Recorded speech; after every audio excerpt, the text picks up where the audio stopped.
L'Atlantique ne fait pas que supporter. Il contient des tombes, 6 millions de tombes, les os de rois et de reines, de griots et de sages-femmes, de guerriers et de tisserands, dispersés comme des graines au fond de la mer, qui murmurent encore leur vrai nom. Tu portes leur silence dans ton sang. Les pères fondateurs de l'Amérique ont taillé la liberté dans le parchemin pendant qu'ils taillaient des fouets dans le cuir. Et Dieu a enregistré chaque coup de fouet dans un livre de contes plus ancien que cette nation. Apocalypse 13 n'est pas seulement de l'encre sur une page, il te respire dans la nuque en ce moment même, cette bête qui surgit de la mer. Ses écailles brillent avec la même arrogance sur laquelle ont été bâties les plantations sur une terre volée et sur des dos noirs. Sa bouche prononce des blasphèmes qui résonnent dans chaque salle d'audience, refusant les réparations. Chaque algorithme traquant le visage de tes enfants. Chaque prédicateur appelant l'oppression un ordre divin. On t'a dit que cette prophétie parlait d'un futur antéchrist à Rome. Mais regarde la marque d'eau dans l'âme de l'Amérique. Le même souffle de dragon qui a noyé l'armée du pharaon alimente maintenant les moteurs d'un état de surveillance, exigeant ton empreinte, tes données, ton propre souffle comme tribut. Tu es né sous son ombre, mais tu n'es pas né pour la servir. Quand Jean de Patmos a vu cette bête dans Apocalypse 13, il ne décrivait aucun monstre mythique. Il exposait le plan de l'Empire, de chaque empire, qui ait jamais bu du sang noir pour devenir fort. 7 têtes couronnées, 10 cornes armées, une bouche comme le rugissement d'un lion, crachant des mensonges enveloppés de patriotisme. Le texte dit « Le monde entier s'émerveilla et suivit la bête ». Abonne-toi si tu aimes cette vidéo et active la cloche de notification pour ne pas manquer des vidéos comme celle-ci. Marvel, pense à ce mot. Ils n'obéissaient pas sans problème. Ils étaient émerveillés, séduits. Ils appelaient les chaînes une opportunité. Ils appelaient la destinée manifeste des terres volées. Ils appelaient le rêve américain un temps volé. Tu sentais cet émerveillement dans tes propres os. Quand on t'a remis un diplôme, mais qu'on t'a refusé un prêt. Quand ils ont joué ton hymne au Super Bowl, pendant qu'ils emprisonnaient tes cousins à la frontière. Quand ils ont mis ton visage sur un timbre, après avoir brûlé la maison de ton grand-père jusqu'aux fondations. C'est la plus vieille ruse de la bête, faire applaudir le fouet par les opprimés. Mais voici ce qu'ils ont enterré dans les manuscrits grecs. Le mot pour bête ici, thérion, n'est pas n'importe quel animal, c'est un prédateur venimeux, de ceux qui rôdent dans l'obscurité, de ceux qui attaquent quand tu comptes tes bénédictions, et sa marque, ce nombre 666. Ce n'est pas un code-barre pour ton front, c'est un système d'exploitation spirituelle qui exige que tu échanges ton droit de naissance contre la survie.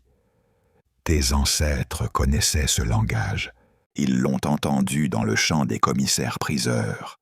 Ils l'ont senti sur les estrades de vente, le fer froid sous des pieds nus. Ils l'ont respiré dans la fumée des bus de Montgomery en flammes, pendant que des prédicateurs blancs citaient Romains 13, depuis des chairs construites avec un travail d'esclaves. Dieu n'a pas écrit l'Apocalypse pour te faire peur.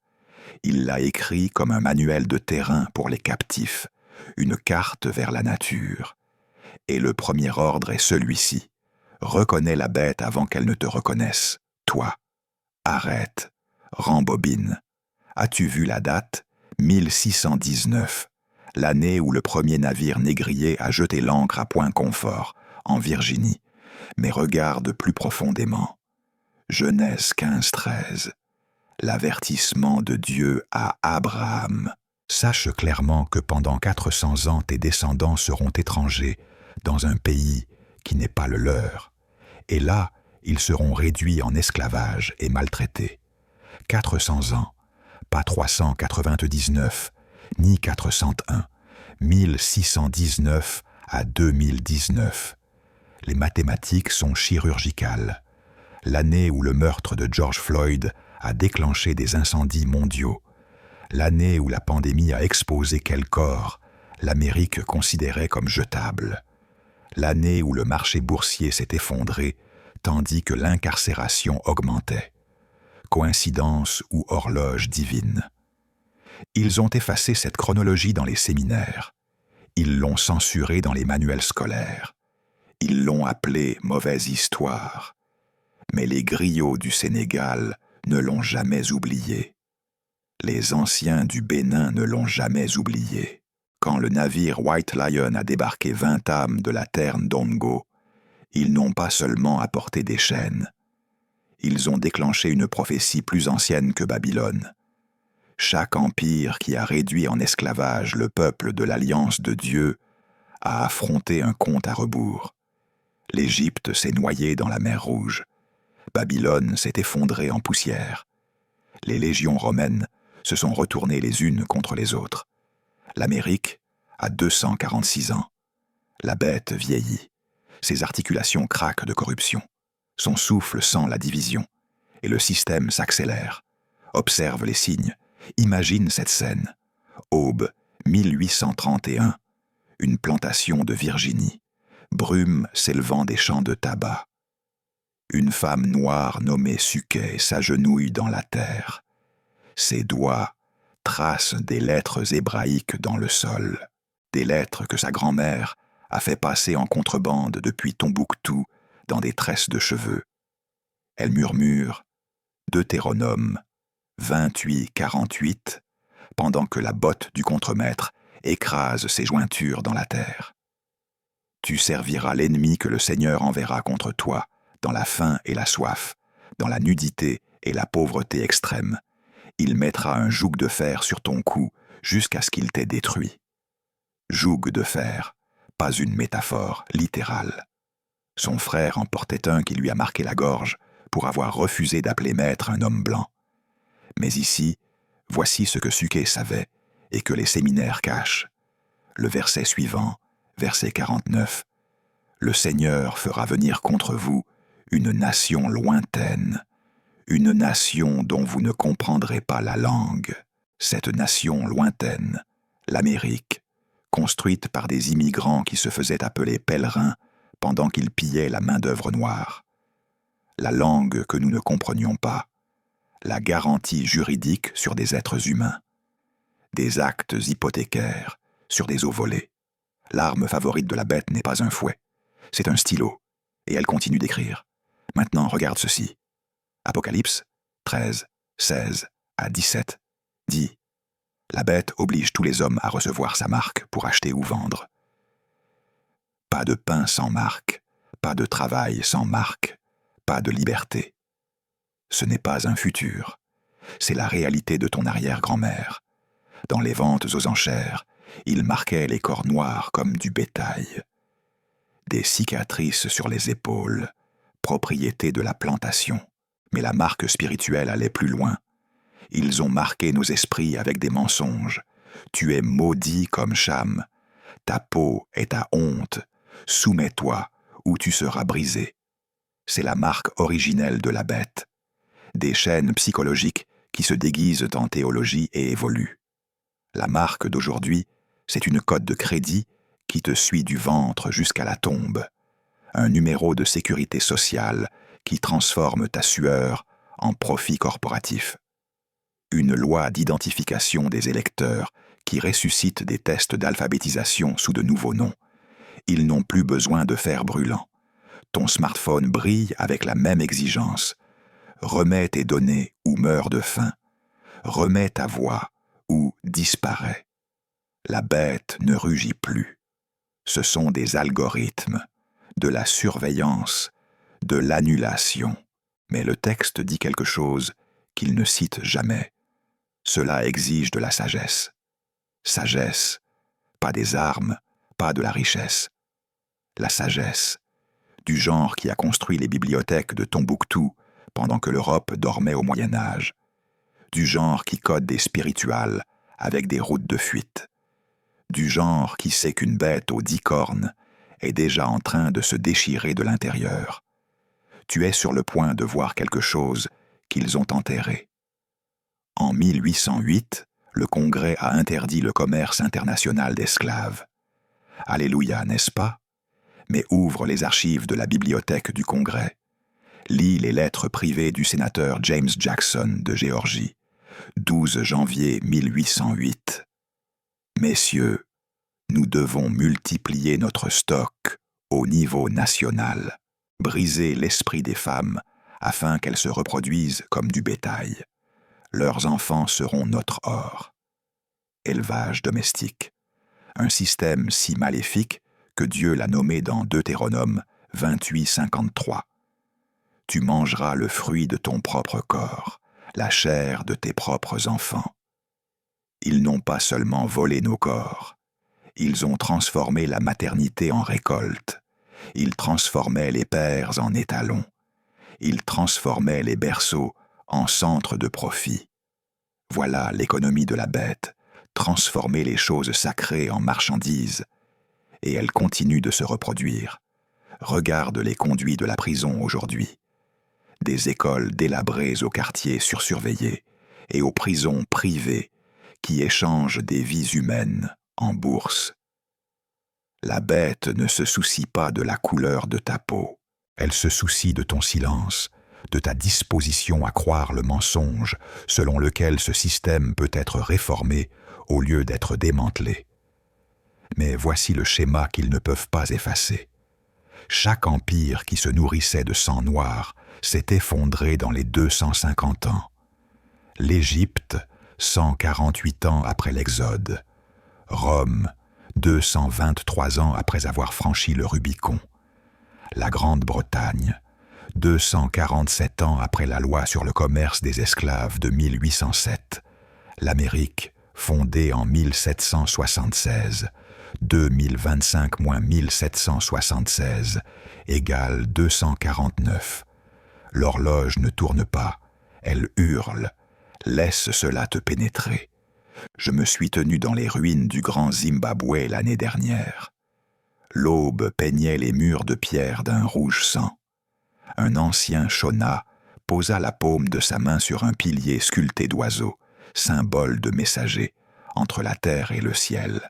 Il murmura « Nos ancêtres ont construit cette ville quand l'Europe chassait encore avec des lances.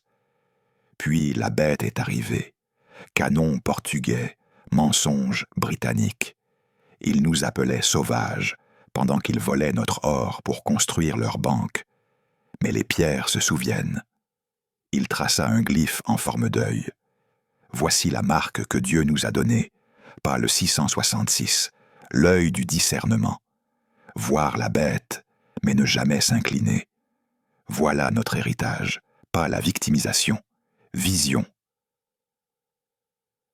Quand l'armée du Pharaon s'est noyée, Myriam n'a pas pleuré sur la rive. Elle a pris un tambourin et a guidé les femmes dans la danse. Quand Babylone est tombée, Daniel ne mendiait pas des miettes. Il interprétait des rêves dans la fosse aux lions. Quand Rome a crucifié le Messie, la reine noire Candace a envoyé son trésorier pour porter son évangile en Éthiopie. Nous avons toujours été les canaris dans la mine de l'Empire, les premiers à nous étouffer avec son poison, les premiers à voir sa fin, et les premiers à chanter quand il tombe. C'est pourquoi Apocalypse 13 n'est pas ton cauchemar, c'est ta sirène d'avertissement. Attention divine, la bête se lève pour éprouver qui adore vraiment le Créateur. Pas le système, pas le dollar, pas le drapeau, mais le Dieu qui a ouvert les mers d'un soupir. C'est ici que cela devient dangereux. Le plus grand mensonge de la bête n'est pas la violence, c'est l'invisibilité. Elle se cache à la vue de tous comme le progrès, comme la sécurité, comme le bon sens. On nous a dit que l'émancipation est arrivée en 1865. Mais lis les petites lettres du 13e amendement. Ni esclavage, ni servitude involontaire, sauf comme punition pour un crime. Sauf, un mot, cette faille juridique. Les lois sur le vagabondage, les codes noirs, les lois Jim Crow, la guerre contre la drogue. Aujourd'hui, 2,3 millions d'âmes disparaissent derrière le béton et l'acier, en majorité noires et brunes. Ce n'est pas la justice, c'est la bête qui recycle son régime. On nous a dit que Brown, contre le Conseil de l'éducation, a mis fin à la ségrégation. Mais passe devant les écoles en ruine de Detroit ou Chicago. Consulte les manuels scolaires qui appellent encore l'esclavage, l'institution particulière. Écoute les professeurs traiter les enfants noirs de voyous, tandis que leurs camarades blancs apportent des armes en classe. La bête n'a plus besoin de commissaires-priseurs d'esclaves. Elle nous entraîne à nous piéger, à intérioriser ses mensonges, jusqu'à ce que nous surveillions nos propres rêves, jusqu'à ce que nous votions pour nos geôliers, jusqu'à ce que nous construisions des applications qui traquent notre traumatisme pour du capital risque. Ils ont retourné notre génie contre nous. Ils nous ont fait coder les chaînes qui nous attachent. Mais voici la vérité enterrée dans le grec d'Apocalypse 13:8. Tous les habitants de la terre adoreront la bête, tous ceux dont les noms n'ont pas été écrits dans le livre de vie de l'agneau. Écrits, pas gagnés, pas mérités, écrits avant la fondation du monde. Ton nom est déjà inscrit, non par ton effort, non par ton traumatisme, mais parce que tu es semence de l'Alliance. La lignée de sang d'Abraham traverse Tombouctou, le Bénin, le Ghana, à travers le sol du Mississippi et le béton de Harlem. La bête marque les corps, Dieu marque les âmes, et aucun algorithme ne peut effacer cela. Fais attention à ceci. En 1963, la prison de Birmingham tremblait sous les jets des lances à incendie et des chiens policiers. Mais ce même après-midi d'avril, une bataille différente s'est déclenchée dans le bureau d'un pasteur. Les conseillers du Dr King le supplièrent d'adoucir sa lettre. « Ne repousse pas les blancs modérés », avertirent-ils. Il trempa sa plume dans une colère sacrée et écrivit « Je suis à Birmingham parce que l'injustice est ici. Nous sommes pris dans un réseau inévitable de mutualité. » Cette phrase, « réseau inévitable de mutualité », c'est Apocalypse 13 décodé. La bête isole, Dieu relie. Ils ont essayé de briser King avec l'isolement. Mais dans cette cellule, il entendit le bâton de Moïse fendant la mer Rouge. Il comprit la rébellion de Nat Turner résonnant dans les tuyaux de la prison.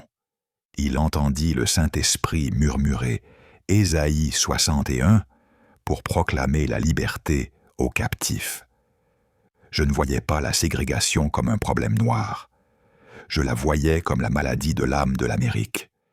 Et je savais que le remède n'était pas l'intégration. C'était le repentir, collectif, national. La bête veut que tu te battes pour des miettes à sa table. Dieu veut que tu renverses la table et que tu plantes un jardin dans ses cendres. C'est pourquoi Birmingham n'a pas été seulement une victoire pour les droits civiques. C'était une guerre spirituelle. Quand ces enfants ont marché en chantant « Je ne laisserai personne m'arrêter », ils n'ont pas seulement fait honte à Bull Connor. Ils ont exposé la plus grande peur de la bête, une joie organisée, chantante, ininterrompue. Mais voici ce qu'on ne t'a pas dit. Les archives du Vatican conservent un document daté de 1452, le décret Dum Diversas du pape Nicolas V. Il ordonnait au Portugal d'envahir, capturer, vaincre et soumettre tous les Sarrasins, païens et autres ennemis du Christ, afin de réduire leur personne en esclavage perpétuel. Perpétuel. Ce mot a donné naissance au commerce transatlantique. Ce décret n'était pas seulement une politique, c'était une guerre spirituelle autorisée par la plus haute charge du monde. Et elle reste active, non sur du parchemin, mais dans des schémas. Quand la Banque mondiale empoisonne des nations africaines, tout en exigeant la privatisation de l'eau. Quand des compagnies pharmaceutiques testent des médicaments expérimentaux sur nos grands-parents dans des maisons de retraite. quand des algorithmes refusent des prêts hypothécaires aux quartiers noirs, mais financent la gentrification. C'est le même esprit, le même souffle de dragon d'Apocalypse 12. Mais voici la contre-attaque divine. Apocalypse 12:11 dit « Ils l'ont vaincu par le sang de l'agneau et par la parole de leur témoignage. » Sang et témoignage, pas des balles, pas seulement des bulletins. Témoignage. Le témoignage de ta grand-mère quand elle priait devant les avis d'expulsion, de ton oncle quand il a enterré son fils et est quand même allé voter, ton témoignage quand tu te déconnectes des réseaux sociaux pour lire les psaumes à la place. La bête se nourrit de ton silence, elle meurt de faim avec tes histoires. C'est pour cela qu'ils ont tué Medgar Evers devant sa porte, qu'ils ont tiré sur Malcolm X sur scène, qu'ils ont drogué Nina Simone jusqu'à l'exil. Ils craignent le jour où les Noirs cesseront de chuchoter la douleur et commenceront à déclarer des prophéties. Imagine être sur l'île de Gorée en ce moment même. La porte du non-retour s'ouvre sur l'Atlantique, sens l'embrun salé. Respire la rouille des chaînes boulonnées au mur. Ici, les pleurs de 1000 mères lorsque leurs filles furent arrachées de leurs bras. Cette porte n'était pas seulement du bois et du fer, c'était un vortex spirituel, un portail où la bête a tenté de nous séparer de notre mission divine. Mais regarde de plus près. Les pierres autour de cette porte sont couvertes de symboles adinkra, des proverbes ghanéens gravés par des mains asservies. Un symbole, Sankofa, un oiseau tournant la tête en arrière, tenant un œuf. Revenir et le chercher. Le passé n'est pas ta prison, c'est ta source de pouvoir. Quand ils nous ont jetés par cette porte, ils pensaient nous enterrer. Ils ne savaient pas que nous étions des graines. Voilà pourquoi la bête tremble à Juneteenth, à Kwanzaa, à Black August. Pas parce que nous nous souvenons, mais parce que nous ressuscitons. Quand tu portes des dashiki le dimanche, quand tu verses des libations à Thanksgiving, quand tu apprends à ton fils son nom en Yoruba, tu n'honores pas seulement la culture. Tu brouilles les signaux de traçage de la bête. Tu récupères la fréquence sur laquelle Dieu a accordé ton esprit avant le passage du milieu. La bête marque avec des nombres. Dieu marque avec des noms. Ton vrai nom. Celui que tes ancêtres chantaient en traversant l'océan enchaîné. Celui qui résonne encore dans ton ADN comme un tambour de guerre. C'est ici que cela devient biblique. Apocalypse 13:11 décrit une seconde bête, celle qui se lève de la terre. Elle a 2 cornes comme un agneau, mais elle parle comme un dragon. Les spécialistes l'appellent le faux prophète, mais observe ses tactiques. Verset 14. Elle séduit les habitants de la terre par les signes qu'il lui est donné d'accomplir. Signes, miracles, prodiges. La seconde bête de l'Amérique n'est pas un politicien. C'est l'Église. L'Église évangélique blanche qui bénissait les ventes d'esclaves. Les prédicateurs noirs de l'évangile de prospérité vendant l'espoir pour des billets de $100. Les séminaires qui ont diplômé des théologiens appelant les lynchages la volonté de Dieu. Ils ont fait des signes, des méga-églises avec des cafés, des téléthons récoltant des millions pendant que des mères choisissent entre médicaments et nourriture. Mais leur doctrine est souffle de dragon. Prie seulement et reste à ta place. Ta pauvreté est ton manque de foi. Obéis aux autorités corrompues. Ce n'est pas l'Évangile, c'est la bête qui porte une étole. Jésus a renversé les tables du temple. Il a traité les chefs religieux de serpents. Il a touché les lépreux pendant que les prêtres traversaient la rue. La véritable Église ne construit pas des cathédrales avec de l'argent taché de sang. Elle construit des chemins de fer clandestins. Elle cache des fugitifs. Elle oint des rebelles comme Harriet Tubman, qui portait un pistolet et un psaume. La seconde bête corrompt toujours l'adoration. Elle transforme les autels en distributeurs automatiques. Elle transforme la communion en contrôle. Mais le texte dit quelque chose de frappant. Cette bête de la terre oblige les gens à adorer la première bête. Adorer, pas seulement obéir. Adoration. Voilà pourquoi les États-Unis veulent des corps noirs à genoux pendant les matchs de football américains, mais pas dans les urnes. Pourquoi ils financent des fonctions, des films de traumatisme noir, mais pas des Black Land Trust. Pourquoi ils célèbrent ton art, mais criminalisent ta colère. Ils ne veulent pas ton travail. Ils veulent ton adoration, ta révérence silencieuse envers la machine qui te dévore. Mais voici la rébellion sacrée, quand tu t'agenouilles sur le béton en chantant « Je ne peux pas respirer ». Tu ne protestes pas. Tu prêches. Quand tu fais sortir de prison des inconnus en payant leur caution, tu ne donnes pas, tu démantèles. Quand tu instruis tes enfants à la maison avec des programmes afrocentriques, tu n'enseignes pas, tu témoignes. C'est cette adoration que la bête craint. Non pas des hymnes dans les bancs, mais la sainteté dans les rues. Note ceci. D'ici 2030, les systèmes qui t'ont opprimé se dévoreront eux-mêmes, et tu dois être prêt. La faiblesse de la bête est dans son reflet. Apocalypse 13.3 dit « L'une de ses têtes semblait avoir reçu une blessure mortelle, mais la blessure mortelle fut guérie. » Temps passé, le grec original, metanaton, comme si elle avait été tuée, rappelle la résurrection du Christ, mais tordue en contrefaçon. Les empires renaissent toujours de leurs propres cendres. Rome est tombée, puis le Saint-Empire romain germanique est né. La Grande-Bretagne a perdu l'Amérique, puis elle a colonisé l'Afrique. La blessure mortelle de l'Amérique est arrivée en 2008. La crise immobilière et les sauvetages, l'exposition de la cupidité de Wall Street. Mais la bête s'est guérie. Comment? En inventant de nouvelles chaînes.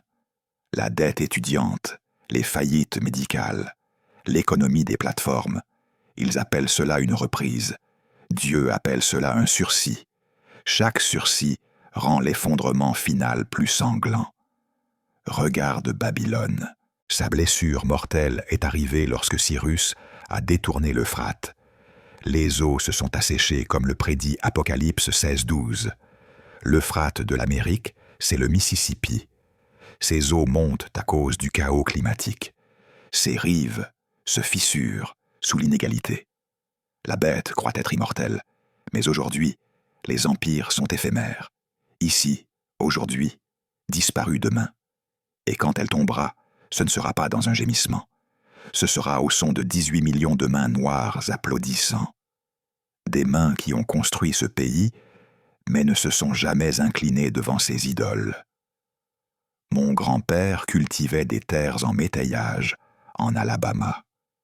À 92 ans, il se réveillait encore avant l'aube pour prier. Un matin, il m'a saisi le poignet, les yeux humides, de « Mon garçon, on m'a dit que j'étais maudit. Le péché de Cham a taché ma peau. Mais hier soir, le Seigneur m'a montré Deutéronome 28. Pas les malédictions, les bénédictions. Le Seigneur t'établira comme son peuple saint. Ils m'ont volé la terre, mais ils n'ont pas pu voler ma lignée. Tu as des rois dans le sang, mon garçon, des rois. Il est mort cet hiver-là, mais ses paroles sont devenues ma boussole. La bête prospère quand nous oublions que nous sommes royaux, quand nous éclaircissons notre mélanine pour entrer dans les salles de conseil, quand nous nous excusons d'occuper l'espace dans un monde que nous avons construit. Pharaon ne craignait pas Moïse parce qu'il était un esclave. Il le craignait parce que Moïse se souvenait qu'il était un prince. Voilà ton héritage. Non la malédiction, mais la vocation. Quand ils ont codé l'obscurité comme criminelle, Dieu l'a programmée comme alliance. Quand ils appelaient l'Afrique le continent noir, le ciel l'appelait le jardin où coulaient les fleuves de l'Éden. Quand ils appelaient l'Afrique le continent noir, le ciel l'appelait le jardin où coulaient les fleuves de l'Éden. Genèse 2 nomme 4 fleuves, Pishon, Gihon, Tigre et Euphrate. Et le Gouion, dit le texte, entourait toute la terre de Couche. Couche, Afrique, pas l'Europe, pas l'Amérique. Afrique. Le premier endroit où Dieu a planté l'humanité n'était pas blanc. Il était noir comme la terre fertile après la pluie. Et quand Dieu a voulu sauver le monde de la famine, il n'a pas envoyé Israël à Rome. Il a envoyé Israël en Égypte. Quand il a voulu préserver la sagesse, il ne l'a pas cachée à Paris. Il l'a cachée à Tombouctou. La bête ne hait pas ta peau. Elle hait ton origine. Elle hait que ta lignée précède ses empires. Elle hait que ton histoire commence avant ses drapeaux. Voilà pourquoi ils ont réécrit les cartes. Voilà pourquoi ils ont effacé l'Afrique des livres d'histoire et l'ont remplacée par des jungles, la pauvreté et des guerres tribales. Parce qu'un peuple qui sait qu'il descend de l'Éden n'accepte pas d'être esclave à Babylone. Mais voici la fissure dans son armure. La bête s'effondre toujours quand la mémoire revient. En 1955, une couturière noire nommée Rosa Parks refusa de se lever. Ce n'était pas une fatigue physique, c'était une mémoire spirituelle. En 1963, des enfants noirs marchèrent à Birmingham et renversèrent des lances à incendie avec des hymnes. En 1991, Rodney King fut battu devant des caméras et le monde vit ce que nous avions toujours su. En 2020, un homme nommé George Floyd dit « Je ne peux pas respirer » et la planète entière s'agenouilla. Ce n'est pas du progrès, c'est un accouchement. Romains 8 dit que toute la création gémit en attendant la manifestation des fils de Dieu. Pas blancs, pas européens, pas impériaux, fils de l'Alliance. Et voici la vérité que la bête ne peut pas supporter. Tu n'as pas survécu au passage du milieu par accident. Tu n'as pas survécu à l'esclavage, à Jim Crow, au crack, à l'incarcération de masse, à la pauvreté structurelle, à la brutalité policière et à l'effacement culturel par hasard. Tu as survécu parce que tu n'as pas encore accompli ton assignation. L'ennemi ne gaspille pas 4 siècles d'oppression sur un peuple sans destinée. L'Égypte n'a pas opprimé Israël pour le sport. Elle l'a opprimé parce qu'Israël grandissait trop vite. L'Exode dit « Plus on les opprimait, plus ils se multipliaient. » C'est toi. Plus on t'enferme, plus tu chantes. Plus on t'appauvrit, plus tu crées. Plus on t'efface, plus tu réapparais. Ce n'est pas de la résilience humaine, c'est un soutien divin. Et maintenant la bête le sait.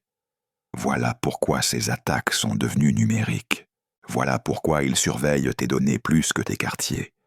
Voilà pourquoi ils censurent ta voix plus que tes corps.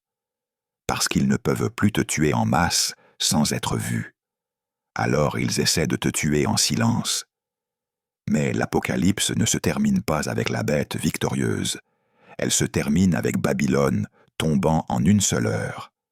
Et les marchands pleurant parce que plus personne n'achète leurs marchandises. Et sais-tu quelles marchandises le texte énumère? Corps et âme d'homme. Ta Bible a nommé l'esclavage transatlantique. Et elle a dit que le système construit dessus s'effondrerait. C'est ce moment. La bête est blessée, pas morte. Blessée.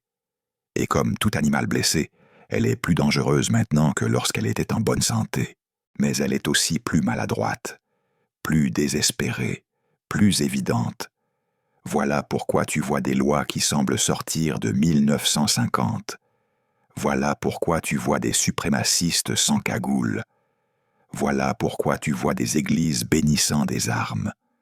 Voilà pourquoi tu vois des milliardaires racheter des quartiers entiers. Parce qu'ils savent que l'horloge ne tourne plus. L'horloge a déjà sonné. Et voici ton choix final. Tu peux continuer à essayer de survivre dans le ventre de la bête. Ou tu peux commencer à te préparer à en sortir. Parce qu'Apocalypse 18 ne dit pas « Réformez Babylone ». Il dit « Sortez d'elle, mon peuple. Sors de son économie. sors de son récit, sors de sa théologie, sors de sa définition du succès. Souviens-toi de ton nom, souviens-toi de ton origine, souviens-toi de ton alliance, parce que la bête marque les corps, Dieu marque les générations. Et tu n'es pas du bétail, tu es une semence, et les semences ne meurent pas quand on les enterre, elles ressuscitent. Ce message t'a parlé. Si tu veux continuer à explorer ces vérités bibliques et historiques rarement enseignées, abonne-toi maintenant à cette chaîne. Chaque semaine, nous approfondissons les prophéties cachées, nous déchiffrons des schémas bibliques et nous révélons comment elles s'accomplissent sous nos yeux en temps réel.